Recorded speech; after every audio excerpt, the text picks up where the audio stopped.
Headlines बन रही हैं, Trump moves nuclear submarine after x Russian president comment. अब ये कहानी क्या है कि भाई एक्स रशियन प्रेसिडेंट कौन है? क्या ट्रंप पुतिन से बात नहीं कर रहे? क्या किसी और से बतियाने लग रहे थे? क्या कुछ ऐसा ही लग रहा है, क्योंकि हेडलाइन कह रही है कि उन्होंने पुतिन से तो मित्रता बचा के रखी है, लेकिन जिस व्यक्ति के बयानों से वो एकदम तिलमिला गए हैं उनका नाम है दिमित्री मेदवेदेव, जिन्हें आप तस्वीर में फिलहाल देख रहे हैं। आप हैं फॉर्मर रशियन प्रेसिडेंट, लेकिन ट्रंप को इन्होंने इतना खोंच दिया कि ट्रंप से रहा नहीं गया। पेस मैसेंजर ऑफ पीस कहलाने वाले ट्रंप इतने आग बबूला हो गए कि जो ये कहने को तैयार हुआ करते थे कभी कि बाइडेन काल में तृतीय विश्व युद्ध होने ही वाला था, ये तो मैं आया और दुनिया में युद्ध रुकने लगे, अचानक वो खुद युद्ध के लिए उकसावे की स्थिति में आ गए। किसके कहने पर? इन महाशय के कहने पर। कौन है ये भाई साहब? ये पुतिन के एकदम समझिए तो राइट हैंड है। अब कैसे राइट हैंड है ऐसे समझिए, जब आप पाकिस्तान की बात करते हैं तो पाकिस्तान में आसिम मुनीर और शहबाज शरीफ दोनों को साथ लिए चलते हैं। ऐसे ही समझकर चलिएगा कि जब आप रूस की बात करें तो रूस के अंदर पुतिन और मेदवेदेव को भी आप एक साथ ही लेकर चल सकते हैं। अभी थोड़ी देर में बताएंगे कि इनके बीच की दोस्ती कितनी गहरी है, लेकिन ट्रंप के इस ट्वीट से इस गहराई को पहले समझ लीजिए। इनका कहना है कि बेस्ड ऑन हाईली प्रोवोकेटिव, आसान भाषा में उकसावे के कहे बयानों को ध्यान में रखते हुए, और वो किसके? Former president of Russia Dmitry Medvedev, who is now deputy chairman of Security Council of Russian Federation, I have ordered 2 nuclear submarine to be positioned in the appropriate regions। देखिए, सबमरीन को बता के नहीं भेजा जाता है कि कहां भेजा जा रहा है। अब रूस चूंकि इतना बड़ा क्षेत्रफल रखता है तो किसी भी तरफ से अगर भेजा जाए, बस ये नहीं बताया जा रहा है कि किधर से भेजा गया है, एप्रोप्रिएट रीजन्स में इसे भेज दिया गया है। Just in case these foolish and inflammatory statements are more than just that, words are very important. देखिए, मैं आपसे पहले भी कहता आया हूं, ट्रंप केवल बातूनी आदमी है, बयान वीर हैं, और ऐसे में उन्हें बयान ही परेशान करते हैं। मोदी जी का संसद में बयान परेशान किया, भारत ने उसे टैरिफ के रूप में देख लिया। ऐसे में दिमित्री मेदवेदेव का बयान परेशान किया, बयान से परेशान हुए और परेशान होकर के सबमरीन भेज दिए। भूल गए कि मैं तो यार अभी पीस के लिए नोबल लेने की मांग कर रहा था। ये नोबल पीस मांगने वाला जो व्यक्ति है अचानक सबमरीन भेजने के लिए तैयार हो जाता है, इतना उकसावे में आ जाता है। कहता है words are very important and can often lead to unintended consequences. I hope this will not be one of those instances. Thank you for your। तो भाई साहब, उकसावे की बात। अच्छा, उकसावे से मैं आपको याद दिला दूं, ये पहली दफा नहीं है कि अमेरिका और रशिया एक दूसरे के सामने उकसावे के तहत आमने सामने आ गए हों। इतिहास रहा है। क्यूबन क्राइसिस पर हमने ऑलरेडी वीडियो डाल रखा है, टीम से कहूंगा कि वो सजेशन में डाल दे उसे। लेकिन क्यूबा का क्राइसिस भी कभी ऐसे ही हुआ था, और कभी और डिटेल में इसे विषय में हम लेकर आएंगे। होता है, अमेरिका और रशिया एक दूसरे के साथ आमने सामने आए हैं, लेकिन वो कभी सामने का मतलब यह नहीं हुआ कि एक दूसरे पर गोला दाग दिए। वो थर्ड पार्टी के अंदर जाकर घुसते थे और वहां झगड़ा करते थे। चाहे वो अफगानिस्तान का मामला हो, फिर चाहे कोरिया का मामला हो, दुनिया में जहां भी हो, चाहे भारत पाकिस्तान का मामला हो, दुश्मनी दोनों देशों के बीच में है, अमेरिका और पाकिस्तान की, अमेरिका और यूएसएसआर के, सोवियत रूस के इतिहास में। लेकिन उस दुश्मनी को आमने सामने कन्फ्रंट करके नहीं लाते ये लोग, थर्ड व्यक्ति के नाम पर आते थे। जैसे अभी रशिया यूक्रेन भी है, तो आपको लग रहा है कि रशिया यूक्रेन झगड़ा कर रहे हैं, असल में यूक्रेन के साथ अमेरिका खड़ा है। तो अमेरिका और रशिया एक दूसरे से झगड़ा कर रहे हैं। ये ऐतिहासिक रूप से शीत युद्ध के काल से अब तक चला आ रहा है। चूंकि शीत युद्ध सोवियत रूस और अमेरिका के बीच कहलाता था, सोवियत रूस 1991 के बाद रहा नहीं, वो टूट गया 15 देशों में, उनमें से केवल रूस बचा। तो जो सोवियत संघ से निकला रूस है, वो आज उसी लीगेसी को कंटिन्यू करके अमेरिका से झगड़ रहा है। तो ये जो झगड़ा है ना, ये लंबे समय से चला आ रहा है। पहली बार आप ये मान सकते हैं कि अमेरिका अपनी तरफ से डायरेक्ट रशिया को टारगेट करते हुए सबमरीन भेज दिया। ये छोटी खबर नहीं है, खबर में बड़ी गहराई है और ये बहुत बड़ी बात है। लेकिन अब आपको ये जानना होगा कि कौन है ऐसा व्यक्ति जिसके बयान से ट्रंप इतना आग बबूला हो गए। हर जगह जो आदमी पीस के लिए नोबल मांग रहा है, लेकिन वो आदमी एक व्यक्ति के बयान पर उबल कैसे सकता है? तो साहब, इसका नाम है दिमित्री मेदवेदेव। कौन है ये साहब? दिमित्री मेदवेदेव होने को तो रूस के पूर्व राष्ट्रपति हैं, पूर्व प्रधानमंत्री हैं, फिलहाल डेप्यूटी सेक्रेटरी काउंसिल में है, ये डिप्टी हैं सिक्योरिटी काउंसिल के अंदर। लेकिन कहा जाता है कि पुतिन और ये, मतलब ये बोल रहे हैं या ये बोल रहे हैं, बात एक ही है। दोनों एक दूसरे के साथ बहुत ज्यादा घनिष्ठता रखते हैं, इतनी घनिष्ठता कि पुतिन से मिलने वाले लोग इनसे मिले बिना रहते नहीं हैं। मैं कुछ तस्वीरें आपको दिखाता हूं। इनके साथ तो तस्वीरें आप देख ही रहे हैं। इन्होंने मतलब सत्ता ऐसे चलाई है जैसे पहले प्रधानमंत्री का पद रूस के अंदर प्रभावी होता था और उस समय पर इनको प्रधानमंत्री बनाकर रखा, लेकिन फिर पता चला कि नहीं, राष्ट्रपति के पद को प्रभावशाली बनाना है, तो इनको राष्ट्रपति बनाने में इनकी महत्वपूर्ण भूमिका थी। फिर पलटी मारा तो भाई हमारा आदमी प्रधानमंत्री होना चाहिए, तो इन्होंने कहा मैं प्रधानमंत्री बन जाऊंगा, आप राष्ट्रपति बन जाओ। जब तक राष्ट्रपति का पद कमजोर था, बोले आप, मैं राष्ट्रपति बन जाता हूं, आप प्रधानमंत्री बन जाओ। रूस में ऐसा होता था कि 4-4 साल के लिए राष्ट्रपति हुआ करते थे। इन्होंने ही मतलब कहलवा करके इनके कहने पर 6-6 साल का कार्यकाल कर दिया। पहले होता था 2 ही बार तक व्यक्ति रह सकता है, अनलिमिटेड टाइम के लिए कर दिया। तो ये सारा काम करने में इन दोनों का एक दूसरे के साथ तगड़ा दोस्ताना है। अब उस दोस्ताने को आप तस्वीरों से समझ ही रहे हैं कि ये दोनों एक दूसरे के साथ अक्सर देखे जाते हैं।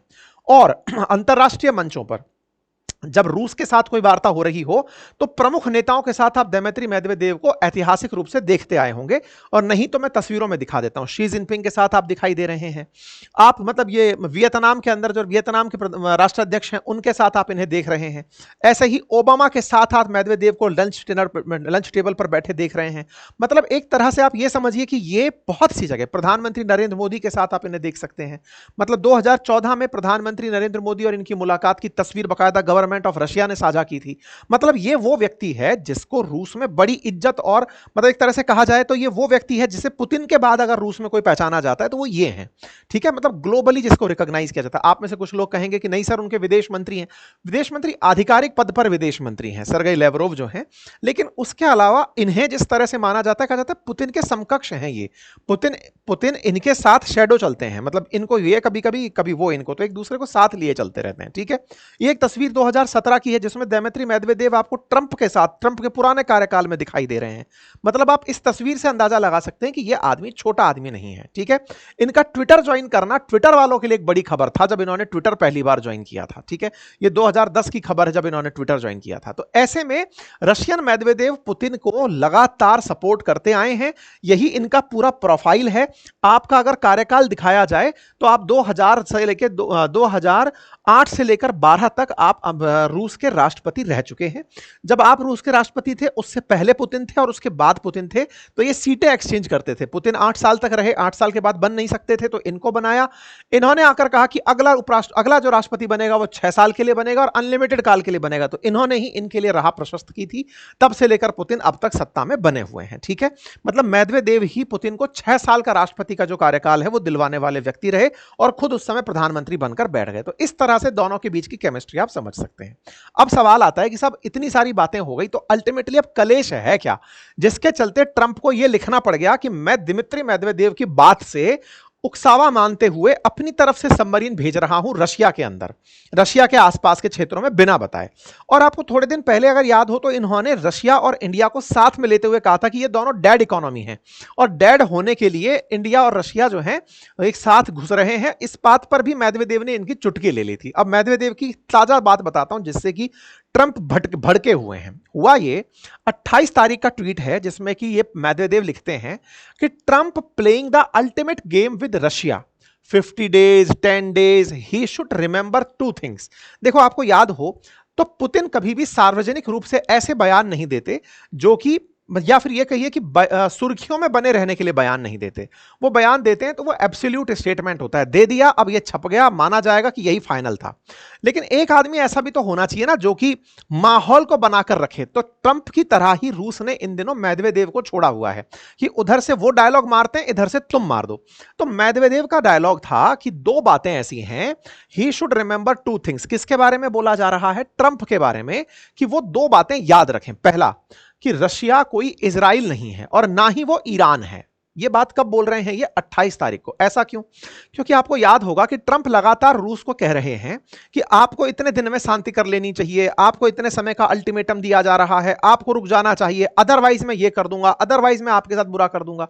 तो ये लोग उस बुरे से जब बाइडेन थे तब नहीं घबराए, जब उन्होंने पूरी तरह से इन्हें तहस नहस करने का काम कर दिया। अब ये और क्यों घबराएंगे? तो अब अमेरिका को लगता है कि उनके पास केवल एक ही कार्ड बचा है, जो ट्रंप कार्ड कहा जा सकता है, वो ये कि रूस से अगर कोई तेल खरीदता है तो उसे रोक दो, उसकी सप्लाई रोकने के बाद में वो यूक्रेन पर हमले रोक देगा। ये ट्रंप को लगता है कि उन्हें समझ में आ गया है, ऐसा कुछ खेला किया जा सकता है, लेकिन वो बहुत आगे की सोच के संघर्ष कर रहा है, कोई आज का संघर्ष थोड़ी है उसका। एनीवे, इसी वजह से मेदवेदेव ने कहा कि ना तो हम इजराइल हैं और ना हम ईरान हैं। ऐसा मैंने क्यों कहा? क्योंकि ये कह तो सकते थे कि भारत पाकिस्तान, क्योंकि ट्रंप बार बार कहते थे ना हमने सीज फायर कराया, लेकिन वो भारत का नाम नहीं लिए। ईरान इजराइल का जो युद्ध इन्होंने रुकवाया, तो उस स्थिति में ये कहने लगे कि हमें वैसा मत समझो कि रशिया यूक्रेन रोक देंगे क्योंकि मैंने कहा। इसका मतलब साफ संदेश था कि युद्ध रोकने के लिए हमारी तरफ उम्मीदों से मत देखना कि तुम्हारे कहने से रोक देंगे। दूसरा point, each new ultimatum is a threat. तुम ये जो बार बार हमें अल्टीमेटम देते हो ना, इतने दिन में रोक दो, इतने दिन में रोक दो, मैं इसे थ्रेट ही मानता हूं, और मानता हूं कि ये अगला कदम अब युद्ध के लिए ही उठ रहा है। Not between Russia and Ukraine but on his own country. याद रखना, ये जो अल्टीमेटम तुम दिए जा रहे हो, इतने दिन में रोक दो, अंतिम दिन में रोक दो, ये रशिया यूक्रेन के बीच में युद्ध को नहीं बढ़ा रहा है, अब ये अमेरिका और रशिया के बीच में युद्ध बढ़ा रहा है, ध्यान रखना। तो बोल ये रहे हैं, शब्द किसके हैं? पुतिन के। क्यों बोला जा रहा है? ताकि ट्रंप को उन्हीं के अंदाज में जवाब दिया जा सके। तो इनने जवाब दे दिया। अब जब इनने जवाब दे दिया कि अमेरिका से युद्ध करने के लिए हम तैयार हैं, इससे ट्रंप बौखला गए। ये बौखलाहट ही थी जिसमें ये कह रहे थे कि भाई साहब, आई हैव ऑर्डर्ड, ये in case these foolish and inflammatory statement are more than just that. मतलब ये इस बयान को जो ये खुद देते थे ट्रंप, उनको उससे कोई दिक्कत नहीं थी, मेदवेदेव ने दे दिए। तो बोले तू ऐसा क्यों बोल गया, अब देख मैं क्या कर सकता हूं। तो वो जो अब देख मैं क्या कर सकता हूं वो हुआ। लेकिन ट्रंप की जमात में ट्रंप जैसे कई हैं, उनमें से ये लिंडसे जो ग्राहम हैं, जिन्होंने 500% टैरिफ भारत और चाइना पर लगाने की कहा था, जो तेल मंगाते हैं रूस से, उनका बयान आता है मेदवेदेव के ऊपर। फिर वही बात, तो एक तरह से ट्रंप डायरेक्ट मेदवेदेव से ना उलझते हुए लिंडसे को छोड़ दिया कि जा लिंडसे तुम बोलो, तो लिंडसे गए। तो ये जाकर के रशिया की तरफ, रशिया को बोलने लगे, to those in Russia who believes that president Trump is not serious about ending the blood bath between Russia and Ukraine, you and your customer will soon. अब ये जो पॉइंट है ना साहब, आप और आपके ग्राहक, ग्राहक कौन है? अपन लोग, इंडिया वाले और चाइना वाले। और ये इसी आदमी का था ना बयान, आपको याद होगा, सबसे पहले यही बोला था 500% टैरिफ लगा दो अगर युद्ध रुकवाना है। तो विल सैडली मिस्टेकन, मतलब उन्हें will soon be sadly mistaken, you will also soon see that Joe Biden is no longer president. तुम बाइडेन के समय में कर लिए होंगे युद्ध, अब ये ट्रंप का काल है, तुम नहीं कर पाओगे, और तुम्हारे मित्रों को ये रियलाइज होगा कि उन्होंने गलती कर दी है। ये कौन से दिन की बात है? 29 जुलाई की बात है भाई साहब। ये कलेश आजकल के ही कलेश हैं। जिस समय प्रधानमंत्री के बयान हो रहे हैं उस समय चल रहा है, ये सब बयानबाजी चल रही है धड़ाम धड़। ऐसे में इनको यह बताया जाता है कि सर आपकी तो बेइज्जती प्रधानमंत्री मोदी ने कर दी, भारत ने साफ कह दिया कि हम नहीं मानते। इधर की तरफ से मेदवेदेव कह के बैठे पड़े हैं कि तुम अपने आप को ज्यादा मत समझो, हम तुमको कुछ नहीं मानते। भाई साहब इनसे रहा नहीं गया, इन्होंने तुरंत प्रभाव से कहा कि मैं अपनी तरफ से न्यूक्लियर सबमरीन भेज रहा हूं रशिया, क्या पता कब कुछ हो जाए। और भाई साहब ये मैसेंजर ऑफ पीस वाला व्यक्ति अचानक पीस की जगह भूल गया और युद्ध के लिए अपनी तरफ से सबमरीन भेज दिया। जो जानते हैं वो बेहतर है, नहीं जानते उन्हें बता दूं, पानी में डूबकर चलने वाला वो जहाज जो युद्ध के पर्पज से बनाया गया है, इसे पनडुब्बी कहते हैं क्योंकि पानी में डूबकर चलता है। दुश्मन को ना पता चले इसलिए इसमें तकनीकियों में परिवर्तन किया जाता रहता है। दुश्मन पता लगाने के लिए जनरली साउंड रेंजिंग डिटेक्शन, जैसे कि सोनार पद्धति कहते हैं, उसका उपयोग करता है।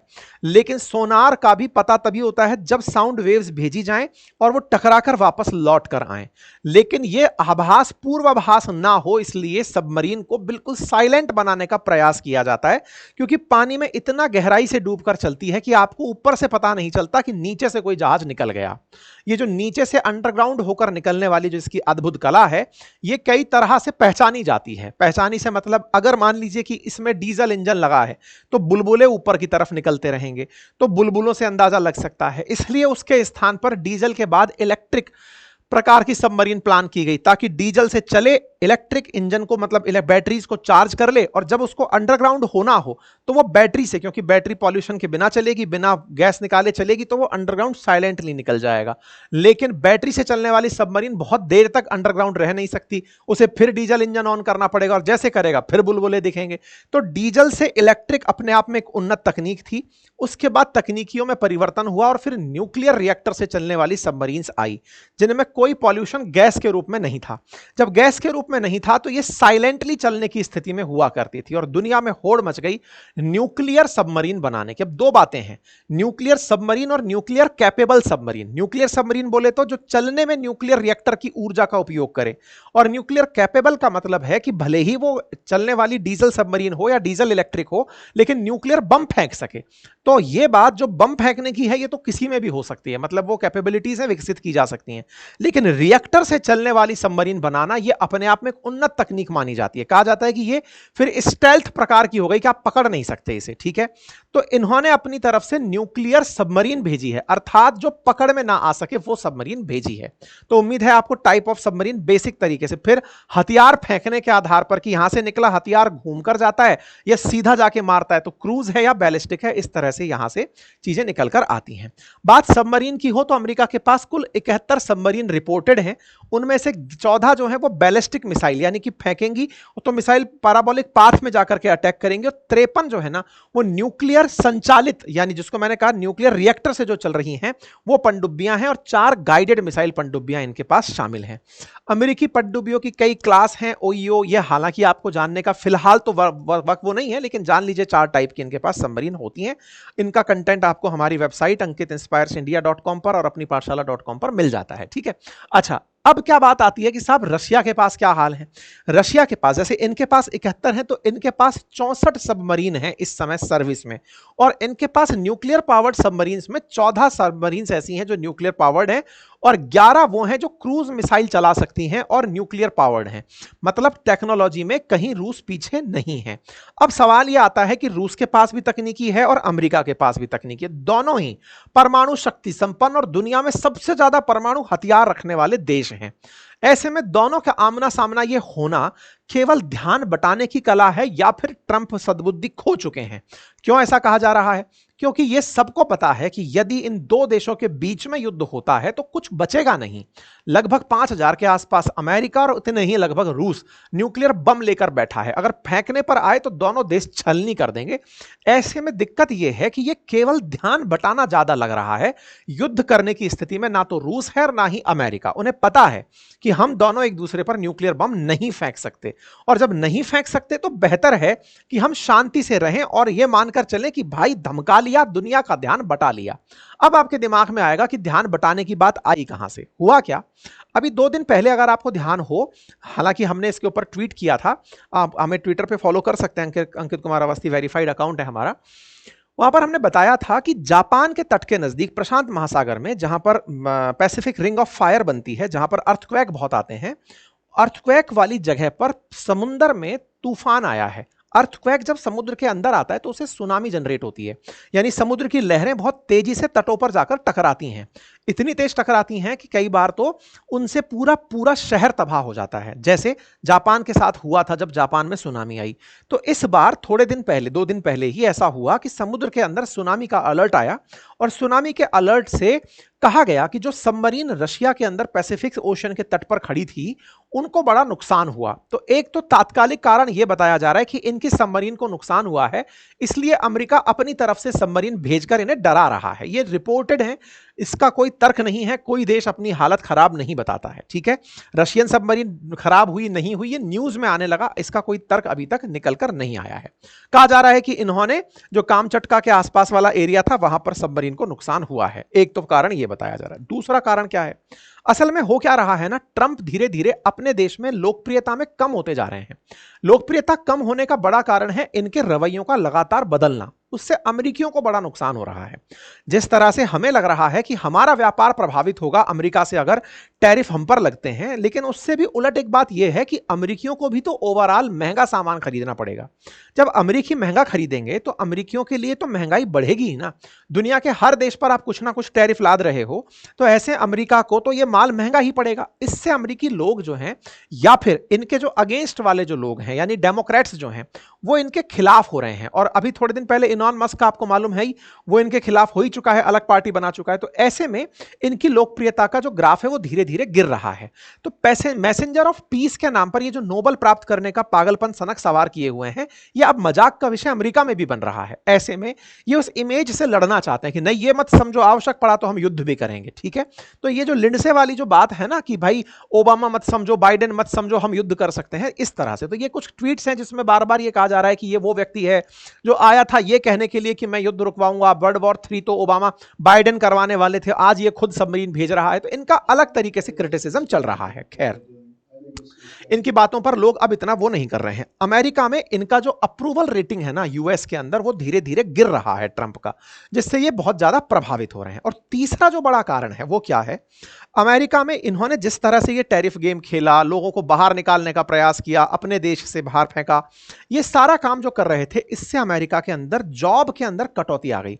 73,000 जॉब ही फिलहाल जुलाई मंथ में नई जुड़ पाई हैं, जिसके चलते अमेरिका में जॉब क्राइसिस है। मतलब जॉब के अंदर अनएम्प्लॉयमेंट रेट 4.2% के हिसाब से अमेरिका में बढ़ रही है। आप में से कुछ लोग तत्काल प्रभाव से निकल कर आएंगे और मुझे कमेंट में कहेंगे आपको अपना नहीं दिखता, इंडिया के हाल क्या है। भाई, इंडिया डेवलपिंग कंट्री है, वो डेवलप्ड कंट्री है। डेवलपिंग कंट्रीज का ग्रोथ रेट तेज होता है, जैसे भारत का 6.5%। डेवलप्ड कंट्रीज का ग्रोथ रेट कम होता है। ऑब्वियस सी बात है, 100 किसी के पास है और किसी के पास एक है, 1 से 2 बनाने में फिर भी लगता है कि जल्दी बन जाएगा, 100 से 200 होने में थोड़ा टाइम लगेगा। डेवलप्ड कंट्रीज अगर ग्रोथ रेट में धीरे हैं तो वो समझ में आता है, लेकिन अनएम्प्लॉयमेंट रेट अगर ज्यादा है तो उनके साथ संकट खड़ा होता है। यही कारण है कि इनके यहां की अनएम्प्लॉयमेंट रेट जो है वो बहुत ज्यादा इन दिनों नोटिस हुई है, 4.2% के आसपास है, जिसके चलते ट्रंप इतने नाराज हो गए कि जिस आदमी ने ये अनएम्प्लॉयमेंट रेट वाली न्यूज निकाली कि सर ये हुआ है, इनके लेबर मिनिस्ट्री ने इन्हें उसी को ही फायर कर दिया। ये आप खबर देख रहे हैं, राइट आफ्टर फायरिंग कमिश्नर। मतलब यहां पर देखिए, ट्रंप ने फायर कर दिया ऑफिशियल को, और ये खबर 1 अगस्त 2025 की आप देख रहे हैं, जिसने अमेरिका में यह कहा कि अनएम्प्लॉयमेंट ज्यादा हो गया है।